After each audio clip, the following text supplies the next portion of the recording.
The restaurant was not a place of warmth, but of worship. Its name was Ethel, a whisper of ancient nobility, and it existed as a temple to wealth itself. Marble floors, veined with gray and gold, gleamed like frozen rivers under the severe, geometric light of crystal chandeliers. The air did not smell of food, but of money. The faint, sterile scent of leather from the banquettes, the crisp ghost of ozone from the air purifiers, and the unspoken perfume of exclusivity. Silence was the most expensive thing on the menu. A thick, heavy blanket broken only by the discreet clink of heavy silver on porcelain and the murmur of voices that never needed to be raised. To dine at Ethel was not to eat a meal. It was to confirm one's place in a world that existed several stratospheres above the common ground. Into this cathedral of cold commerce walked Ilara Vance, a ghost in the machine. Her uniform, a simple black dress with a crisp white apron, was immaculate but anonymous, designed to make her fade into the polished mahogany walls. She moved with a quiet efficiency that was born of long practice, her steps making no sound on the unforgiving marble. Her face, framed by dark hair pulled back into a severe bun, was composed, her expression neutral. But in her eyes, a deep, placid gray, there was a history that the opulent room could never hope to buy or understand. They held a profound, settled sadness, a sorrow that had been weathered by time into a quiet strength, a dignity that was entirely her own and owed nothing to the world around her. She was here, in this place of glittering surfaces, because of a loss so deep it had reshaped her own world into something unrecognizable. Alistair Finch surveyed the room from his customary table, the one in the corner that afforded him a view of the entire domain. He felt a familiar, chilling satisfaction. He did not see a restaurant. He saw a balance sheet, a collection of assets. The people were assets, their hushed tones a testament to the power of his contemporary, Arthur Vance, who owned this place. The decor was an asset, a carefully calculated projection of status. Alistair's own presence was an asset, both to himself and, he condescendingly believed, to the restaurant. His suit was a razor-sharp sheath of midnight blue, tailored to within a millimeter of its life. On his wrist, a watch that did not merely tell time, but declared its owner's complete mastery over it. Its price could have purchased a row of suburban houses. His smile, when he chose to use it, was as thin as a paper cut and just as unnerving. He thought of the world in numbers, in gains and losses. People were either liabilities or assets. There was no in-between. The waiters, the chefs, the valets, they were liabilities, necessary expenses, cogs in a machine he understood from a lofty, theoretical distance. He looked at the woman refilling his water glass, this Ilara. He saw not a person, but a function. A pair of hands, a uniform, a set of trained movements. He registered her presence the way one might register a chair or a lamp. It was there. It was performing its function, and it was beneath notice. His own internal monologue was a relentless, cold ledger. That man's suit is off the rack. Liability. That woman's jewels are real. Asset. This water is adequate. The coldness in his soul was a fortress he had built brick by brick, a defense against a past he had buried under mountains of money. His gaze dropped to the floor, to the one thing in the world he felt a genuine, uncomplicated affection for. His shoes. They were not merely shoes. They were bespoke creations of impossible softness, crafted from a single piece of Cordovan leather by an artisan in a forgotten Italian village who only worked for 3 clients in the world.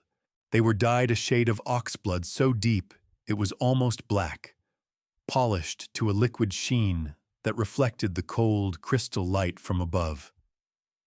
They were perfect. They were a statement, a silent, eloquent testament to the fact that he, Alistair Finch, had so thoroughly conquered the dirt and grime of the world that even the things that touched the ground for him were masterpieces of untouchable purity.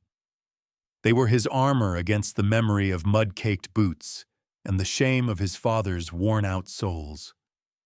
Ilara moved with the grace of long practice, her mind a quiet space she retreated into while her body performed the familiar ballet of service. She approached Alistair Finch's table, the heavy glass water pitcher cool against her palms. She was aware of him, as all the staff were. He was a presence that chilled the air, a man who radiated a dissatisfaction so profound it seemed to poison everything he touched. The other waiters had stories about him, whispered in the relative safety of the staff kitchen. Tips left in insulting single-dollar increments, complaints about imaginary flaws, a general aura of contempt that made even the most seasoned professional's hands tremble slightly. Ilara simply did her job, a wall of professional calm built around the fragile core of her own private grief. She leaned forward, a practiced fluid motion, to top up his water glass. Her focus was absolute. The angle of the pitcher, the distance from the rim, the silent pour. But at that precise moment, a waiter at the adjacent table bumped his chair, a minute insignificant jolt that traveled through the marble floor. It was nothing, a tremor. But it was enough. Her hand, steady for 1,000 such pourings, wavered for a nanosecond. A single, perfect, crystalline drop of water escaped the stream. It arced through the air, a tiny, glittering jewel of impending disaster. It did not touch his shoe. The drop landed on the marble floor, a half-inch from the polished toe of his left shoe. It was a minuscule, glistening dome, a transient imperfection on the perfect floor.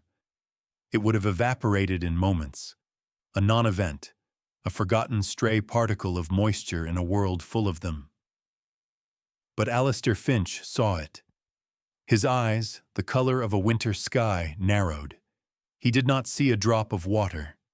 He saw an invasion, an insult, a speck of chaos thrown against the pristine canvas of his ordered world. The quiet of the restaurant seemed to deepen, to become a vacuum waiting for his reaction. He felt a surge of something hot and ugly, the familiar rage he felt when the world failed to meet his exacting standards. He looked from the drop of water to Ilara's face.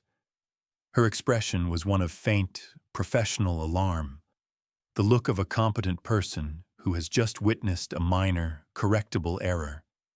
This, for some reason, infuriated him more than anything. Her calm, her composure.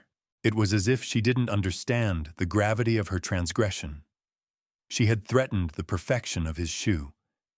She had, in her carelessness, brought the messy, unpredictable world of spills and accidents into his sanctum. He decided, in that cold, swift moment, that she needed to be taught a lesson. Not just her, all of them. All the little people who moved through the world without understanding the importance of perfection. He let the silence stretch, savoring it. He watched as a flush began to creep up Ilara's neck. He saw the other diners begin to notice, their conversations faltering. They turned their heads, sensing the shift in the atmosphere, the way animals sense an approaching predator. Alistair Finch was about to perform. "You," he said, his voice not loud, but carrying with the cutting clarity of a shard of ice. "You see this?" He gestured with his chin toward the floor, not deigning to point. Ilara's eyes followed his gesture. "My apologies, sir. I will wipe that up immediately." She began to reach for the napkin in her apron. "No," Alistair said. The word was a slap. He leaned back in his chair, a slow, deliberate movement, and crossed his legs, displaying the offended shoe. The drop of water glistened nearby, a silent witness. Wiping it is not enough. An apology is not enough. You have demonstrated a lack of care, a lack of respect for this establishment, for me, for property.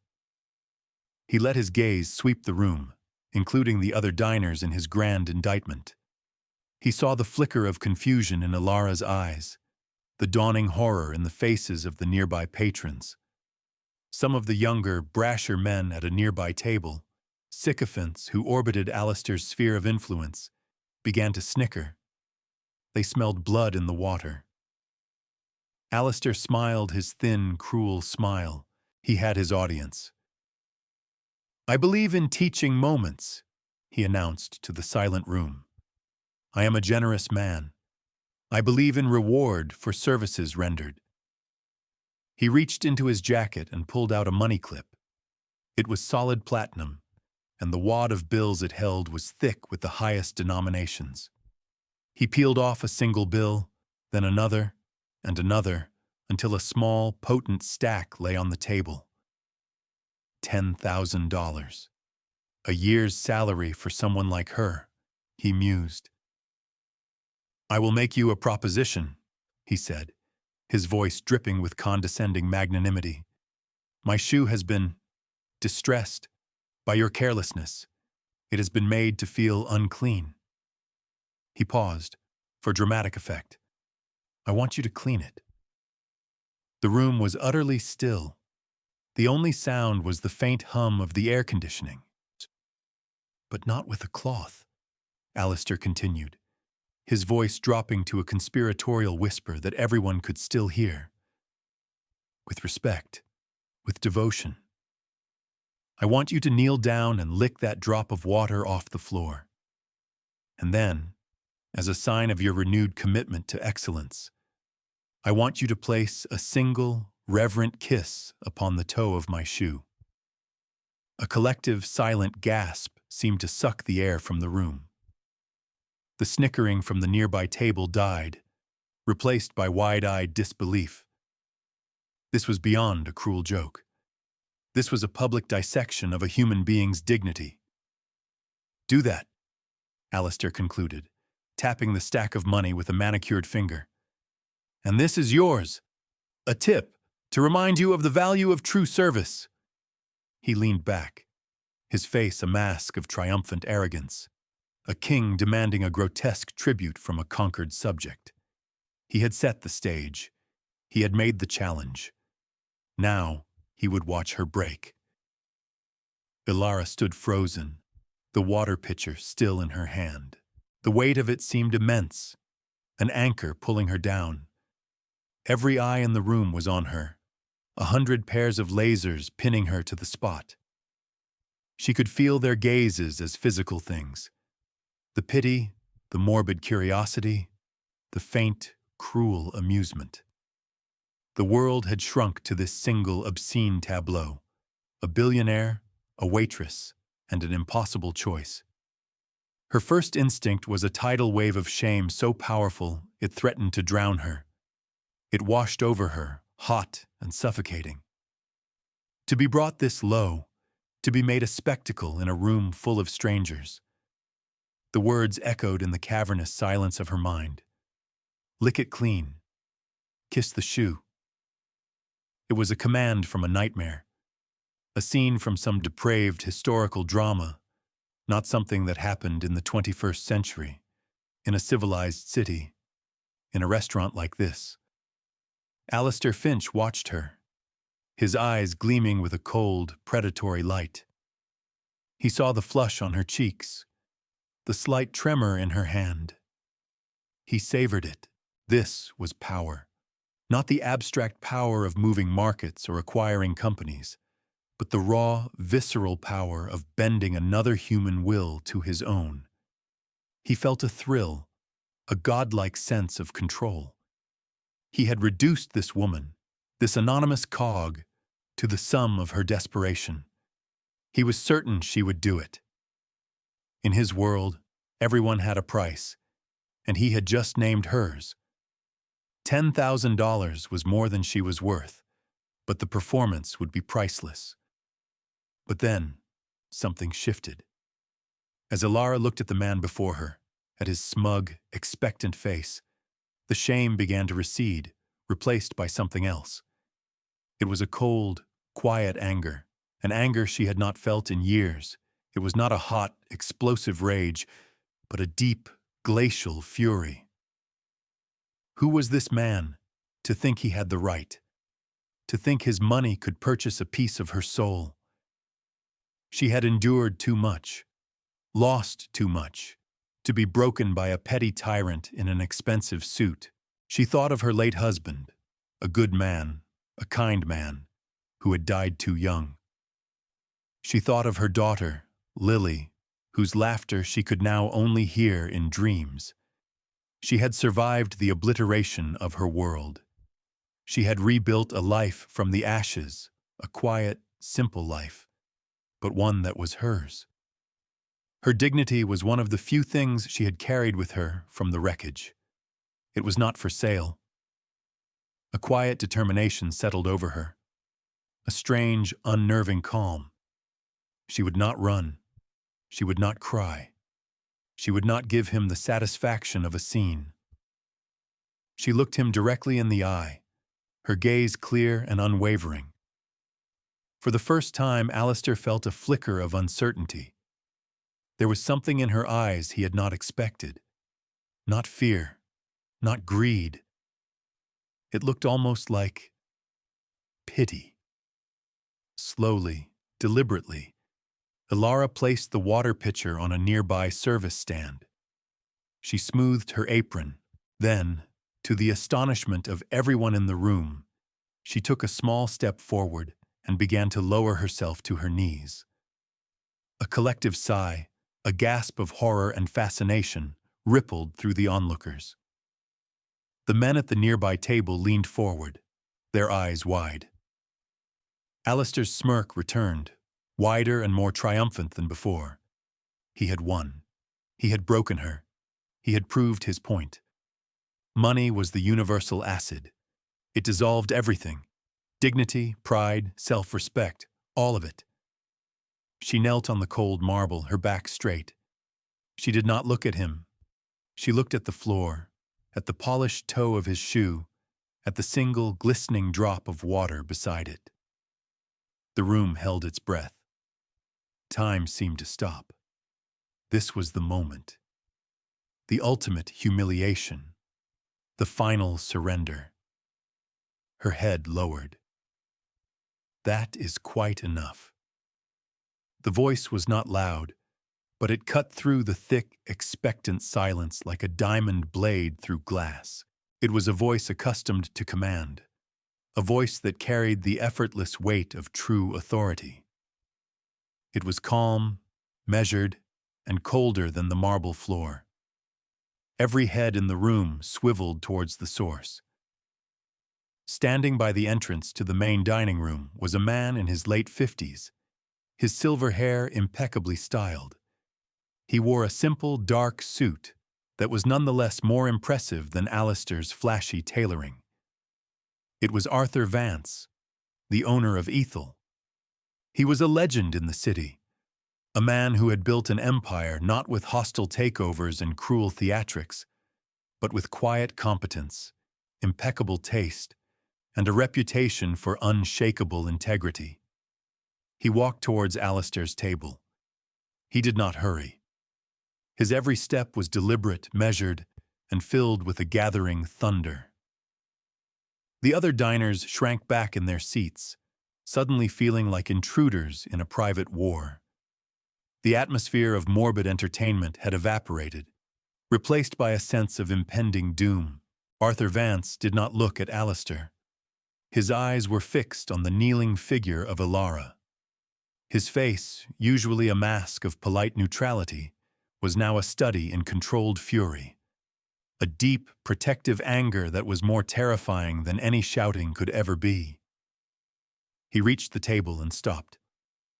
Without a word, he extended a hand to Alara.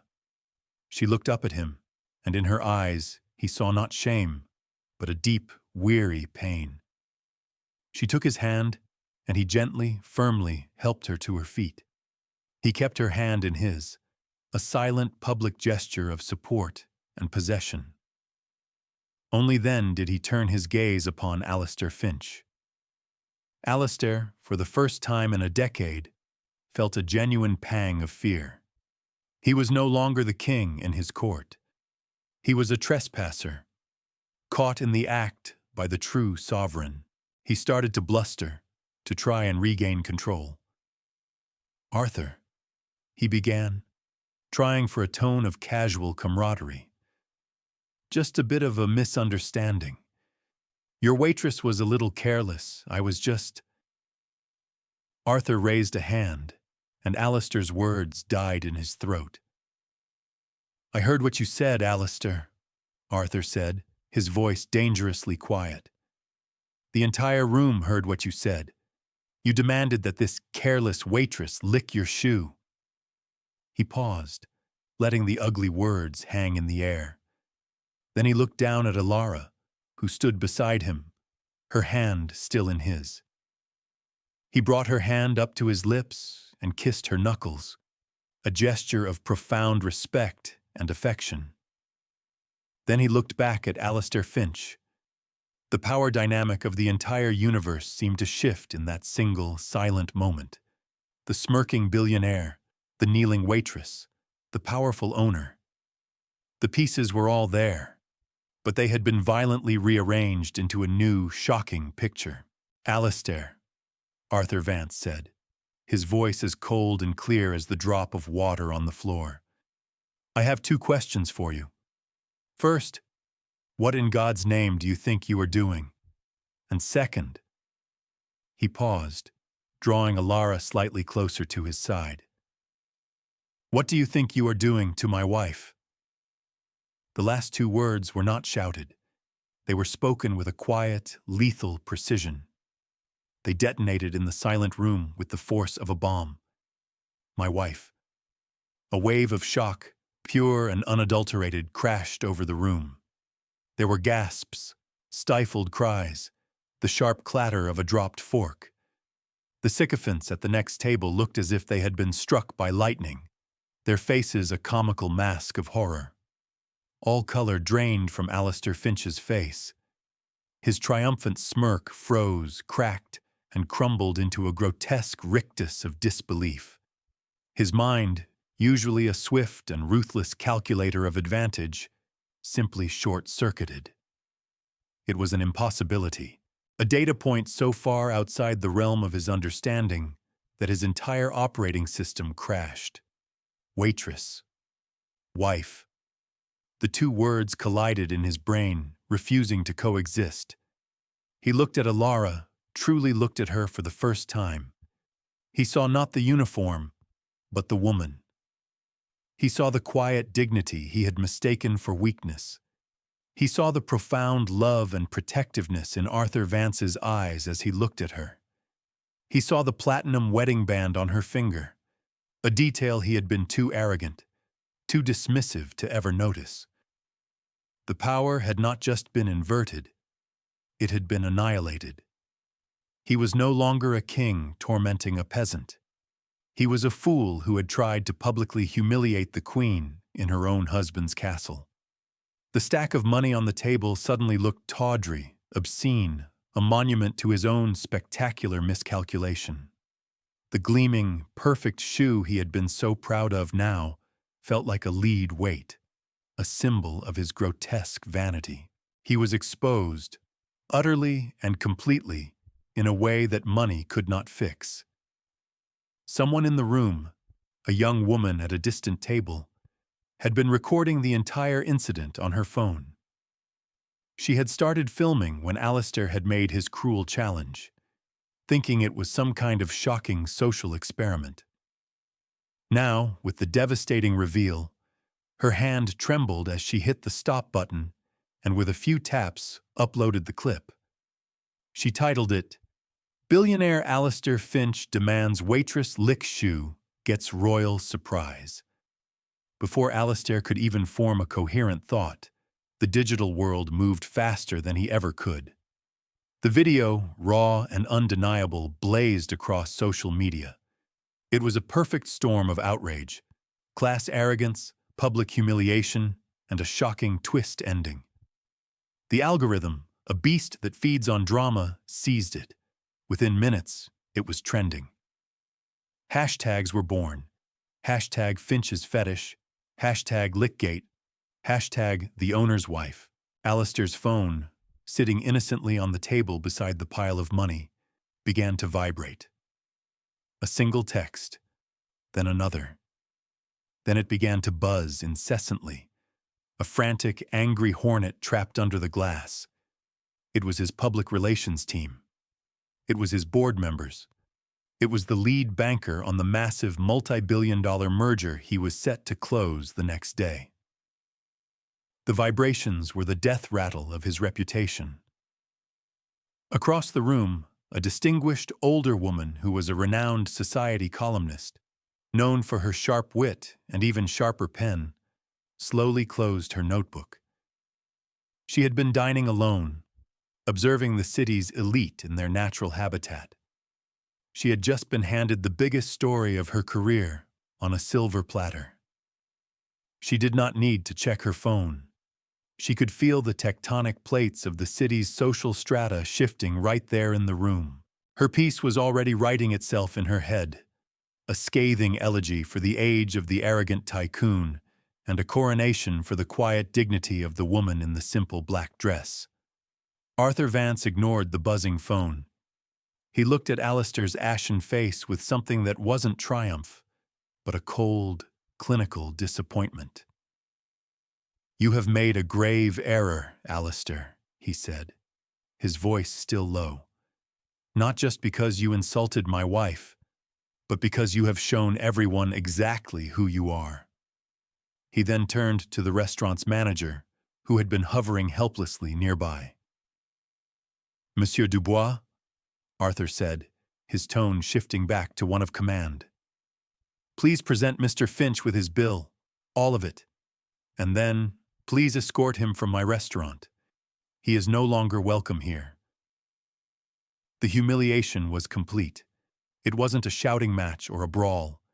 It was a quiet, surgical removal, a banishment. Alistair was being treated not as a rival, but as a contagion. The manager, a man Alistair had treated with casual disdain for years, now approached him with a newfound, steely resolve. "And Alistair," Arthur added as a final crushing blow, "my office, tomorrow, 10 o'clock. We have things to discuss." It was not an invitation. It was a summons. The kind a man gives to an underling who has made a catastrophic mistake. Stripped of his audience, his power, and his dignity, Alistair Finch could only nod, his throat too tight to speak. He was a king a moment ago. Now he was just a man in an expensive suit, waiting to be told the full extent of his ruin. The next morning, Alistair Finch walked into the headquarters of Vance Enterprises. It was a building that eschewed the gaudy look-at-me architecture of his own corporate tower. It was old stone, solid and unassuming, projecting a sense of permanence that his glass and steel monolith could never achieve. He was led not to a grand boardroom, but to Arthur Vance's private office. The room was a reflection of its owner, tasteful, quiet, and powerful. Books lined the walls, real books with worn spines, not decorative props. The desk was a clean expanse of dark wood, holding only a single phone and a framed photograph. Arthur was there, sitting behind the desk, but he was not alone. Ilara sat in a comfortable armchair to the side, not behind him like a subordinate, but beside him, as an equal. She wore a simple gray dress, no uniform, no apron. She looked at him with those same clear, calm eyes from the night before. There was no anger in them now, only a deep, bottomless sorrow that Alistair found more unnerving than any accusation. "Alistair, sit," Arthur said, gesturing to the chair opposite his desk. It felt like an interrogation chamber. Alistair, humbled and sleepless, tried the only tactic he had left: money. Arthur, Ilara, there are no words. What I did was unforgivable. I have instructed my bank to transfer $10 million to any charity of your choice. I will issue a public apology, written by you if you wish. I will do anything. Arthur held up a hand, silencing him. We do not want your money, Alistair, he said, his voice flat. Your money is the problem. It is the disease you suffer from. You think it can fix anything, that it can buy anything. You tried to buy my wife's dignity for $10,000 last night. Are you now trying to buy her forgiveness for $10 million? The words hit Alistair like a physical blow. He sank into the chair, defeated. I don't know, he whispered, the first honest words he had spoken in years. I don't know what to do. A long silence filled the room. It was Ilara who finally broke it. Her voice was soft, but it held an astonishing strength. I want to understand, she said, looking directly at Alistair. Why? Why such cruelty? What have the people who serve you ever done to you to deserve such contempt? It was a genuine question, not a rhetorical attack. And it was this, more than Arthur's power or the world's condemnation, that finally broke through Alistair's defenses. The question unraveled him. He looked at this woman he had tried to destroy, who now sought to understand him, and the fortress he had built around his heart began to crumble. He started to talk. The words came out in a torrent, a confession that had been dammed up for decades. He spoke of his childhood, not the polished version from his official biography, but the truth. He spoke of a cramped, cold apartment that always smelled of damp and cabbage. He spoke of a father who came home every night with his back aching and his hands stained black. My father, he shined shoes, Alistair said, the words tasting like ash. In the lobby of a bank downtown, he would kneel all day at the feet of men like me, men like you, he said, looking at Arthur. They would talk over his head, drop cigar ash on him, complain if there was a single scuff he missed. They treated him like he was part of the furniture. And my shoes, they were always second-hand, falling apart, with cardboard to cover the holes. Tears, hot and unfamiliar, began to stream down his face. I hated it. I hated his weakness. I hated their arrogance. I swore I would get so rich, so powerful, that I would never have to kneel to anyone, that my shoes would be perfect, that I would be the one looking down, not the one being looked down upon. He choked on a sob. When I see a waiter, a valet, a cleaner, I see him. I see my father. And the shame, the rage, I take it out on them. Because I can't stand seeing him, seeing myself, in their eyes.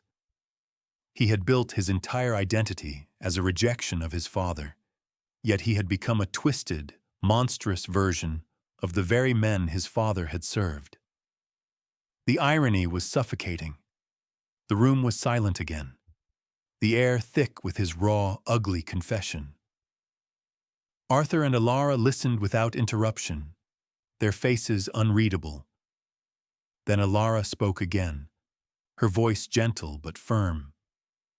You think you know suffering, Mr. Finch, she said. You think poverty and shame are the worst things in the world. They are not. She leaned forward slightly. My first husband was a high school teacher. We had a small house, a big mortgage, and a beautiful daughter named Lily. She was 6 years old. She had a laugh that sounded like wind chimes. We didn't have much money, but we were the wealthiest people on earth. Alistair looked up, confused by the turn in the conversation. One night, Ilara continued, her voice beginning to tremble, though her gaze remained locked on his. We were walking home from a movie. It was late. We were crossing the street. A car came out of nowhere. It was moving so fast, a blur of dark metal and bright lights. She paused, taking a steadying breath. Arthur reached over and placed his hand on her shoulder. It didn't stop. It didn't even slow down. It hit them, and it kept going. My husband, my Lily. Her voice broke on her daughter's name. I was a few steps behind. I saw everything. The driver never got out. The car just disappeared into the night. They were never caught. The pain in the room was now a living entity, ancient and absolute. Alistair felt a cold dread creeping up his spine, a sense of terrible cosmic inevitability. The police asked me if I remembered anything about the car, Ilara said, her voice a whisper. It was dark, I was in shock, but some details. You never forget. It was a sports car, low to the ground, a specific rare model, a European import. And the color, it was a custom color, a deep, dark red, like dried blood. They called it oxblood. Alistair stopped breathing. Oxblood. The word echoed in the silent chambers of his memory. A car he had owned long ago, in his 20s, drunk on his first million, high on his own invincibility. A night he had blacked out, waking up in a panic with a dented fender and a shattered headlight. A night he had frantically covered up, using his money and connections to make the problem, and the car, disappear forever. A night he had tried to forget for 20 years. He looked at Ilara, at the face of the woman whose world he had not merely insulted, but utterly annihilated. The fated connection, the hideous, ironic bond of shared tragedy, snapped into place. He had not just humiliated a random waitress, he had knelt the widow of the man he killed, the mother of the child he had stolen from the world, and demanded she kiss the shoe that represented the very same arrogant wealth that had fueled his crime. The universe, it seemed, had a flair for poetic justice that was more brutal and imaginative than he could ever have conceived. He had not been running from his father's poverty. He had been running from her, and he had run right into her arms. A sound escaped Alistair's throat, a wretched animal noise of pure agony.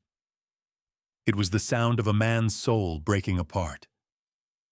He slid from the chair onto his knees, not in a display of power, but in utter, abject surrender.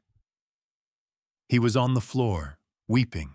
The carefully constructed billionaire Alistair Finch dissolved into the terrified, guilty boy he had always been. "It was me," he gasped, the words torn from his soul. "It was me. I was the driver." The confession hung in the air, a final, devastating truth. He was no longer a wounded tyrant. He was just a wound. In that moment of absolute ruin, Alistair Finch offered them everything. He would turn himself in. He would confess to the police. He would give them his entire fortune, every last penny. He wanted punishment, oblivion, any end to the crushing weight of 2 decades of guilt.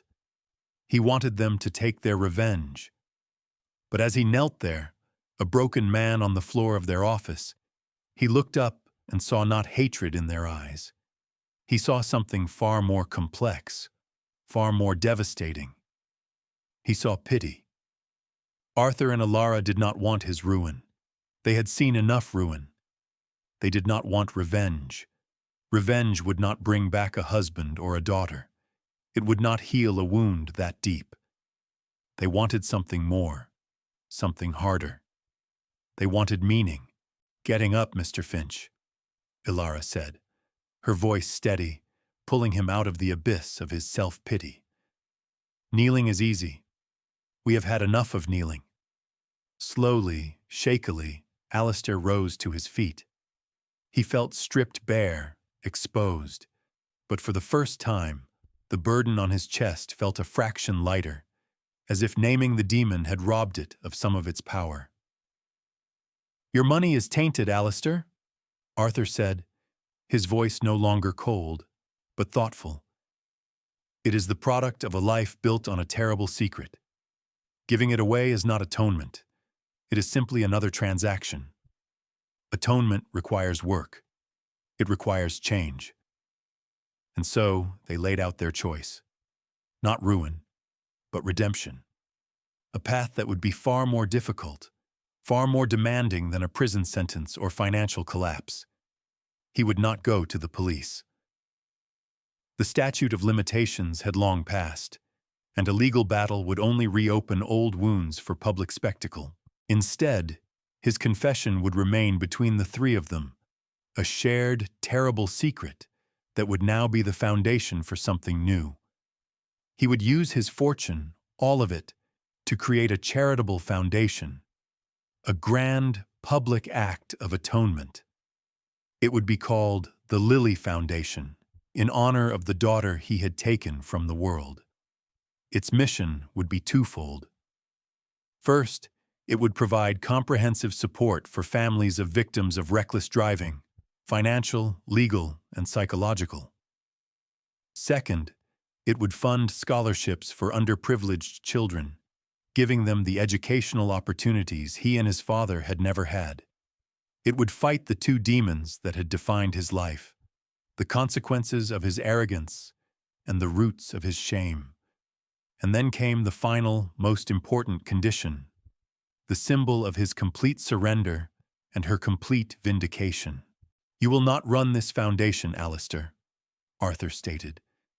"You will be its primary benefactor, but you will hold no executive power." "I will run it," Ilara said, her voice ringing with newfound authority. "I will be the chairwoman of the board. I will decide where every dollar goes. I will ensure that the legacy of my daughter is one of hope and healing, not tragedy. You will answer to me." The poetic justice was absolute. He, Alistair Finch, the master of the universe, would now work for the woman he had tried to humiliate.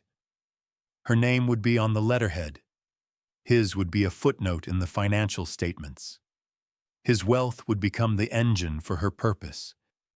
It was not a punishment. It was a repurposing.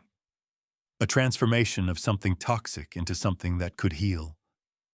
Alistair looked at her, truly seeing the queen she had always been. He nodded, a single solemn gesture of acceptance. "Yes," he said, his voice hoarse. "Of course." 2 years passed. The Lily Foundation became a beacon of hope in the city, a testament to the power of restorative justice. It changed thousands of lives, both of those it helped and those who were inspired by its story. The tale of its founding was known in a sanitized public version, a story of a philanthropist moved by a tragic past to do good. But the core truth of its mission resonated deeply. The Foundation's annual gala was the most meaningful event on the city's social calendar. It was not held at a cold, opulent place like Athol, but in a warm, vibrant hall filled with laughter and music. It was not an event for the elite to congratulate themselves, but a celebration of resilience, a gathering of survivors, scholarship students, and the community that supported them. Ilara Vance stood at the podium, no longer a ghost in a uniform, but a radiant, powerful presence. She spoke with an eloquence and passion that moved the entire room, her words weaving a narrative of hope, forgiveness, and the profound power of second chances. Arthur Vance watched from the front table, his face a portrait of immense pride and love. In the back of the room, near the service entrance, stood Alistair Finch. He wore a simple, off-the-rack suit. His shoes were plain, comfortable leather, scuffed slightly at the toes. He was no longer a billionaire in the financial sense. Most of his assets were tied up in the Foundation's trust. He lived comfortably, but quietly. The arrogance had been stripped from him, replaced by a deep, settled humility. He was no longer the center of attention, and he seemed to prefer it that way. He was not looking at the stage. He was talking quietly with a young man, a scholarship student who was the first in his family to attend university. Alistair was listening, truly listening, to the young man's dreams and fears, offering quiet words of encouragement. There was a peace in his eyes that no amount of money had ever been able to buy. As Ilara finished her speech to thunderous applause, her gaze swept the room. For a brief moment, her eyes met Alistair's. There was no animosity, no lingering resentment. There was no grand forgiveness, no easy absolution. There was simply a quiet, shared understanding, a nod of mutual hard-won respect between two people bound by a terrible past who had chosen to build a better future from its ashes. The story of Alistair Finch and Ilara Vance became a quiet legend in the city, a cautionary tale whispered among the wealthy and an inspirational story for everyone else. It served as a powerful, enduring reminder that true worth is not measured by the gleam of a shoe or the size of a bank account. True wealth is measured in the currency of kindness, the courage to face one's own brokenness, and the grace to offer a second chance. It is found not in demanding that others kneel, but in the strength it takes to help them stand.